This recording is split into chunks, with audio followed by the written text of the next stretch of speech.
I want to share a letter with you. It is a letter I wrote to my mom, but I never actually mailed it. Dear Minnie, I guess I should explain. We simply called her Minnie.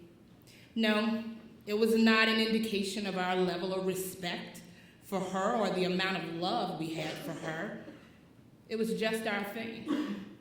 She jokingly blamed our dad because he always referred to her by her first name. Naturally, we did what kids do. We imitated him. So, her first name stuck. I would guess it was rather uncommon, but it worked for us.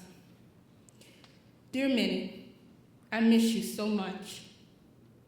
My mother died at night in her bedroom with me and my dad at her bedside. It is all still so vivid. I was in my bedroom listening to music and talking to some guy that I barely remember. Daddy came to my door and he said, "We're in trouble." My world came to an abrupt stop. As I got to my mother's bedside, I noticed her shallow and quickened breath. I remember wishing I could breathe for her. Eventually, her breathing slowed down to nothing. We both stood around her bed and held her hands. Her body was cool to the touch. I talked to her and cried over her. Helpless, my dad and I watched my mother leave this world. You see, I couldn't mail the letter because I wasn't sure of the address in heaven. Dear Minnie, I miss you so much. There are times when I can't believe you're gone. There are times when I feel you left me, and then there are times when I feel you were taken from me. I never equated her cancer diagnosis with a death sentence. Of course, I stood there with a look of disbelief when my parents broke the news to me. After the initial shock of hearing her diagnosis, I convinced myself that my mother would be a survivor. Even on her worst days, I knew she could and would win this fight. Hope never left me. They always told me that once I got a notion, I wouldn't let it go. I never believed that she would be taken away from me. Call it naivete or blissful ignorance. Call it denial or simple faith. Whatever it was, I never expected her to die. Minnie, I often remember when you would tell me, "You better learn to do for yourself because I won't be with you always." Let me tell you, I hated to hear her say that.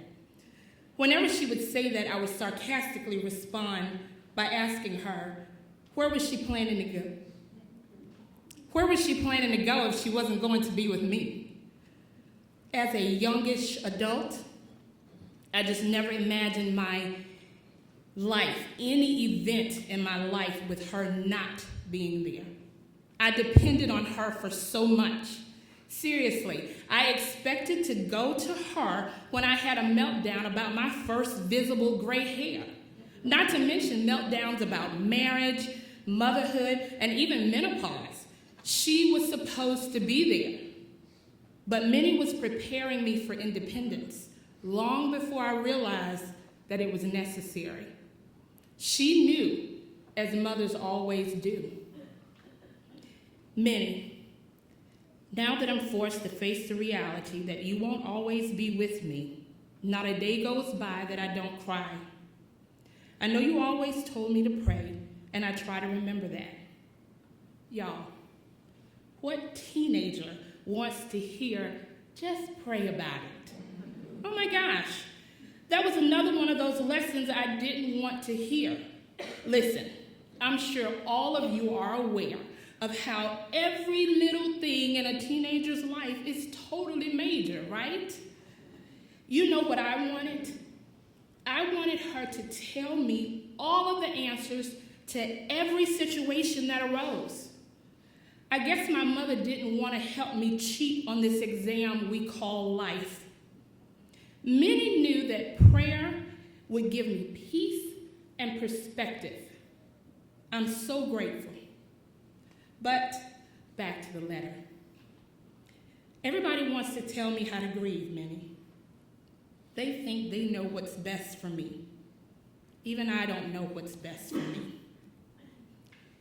Here I was, facing the uncertainty of being a motherless daughter, confronting the question of how to be me without her. You see, you never truly appreciate your mother until you can't touch her.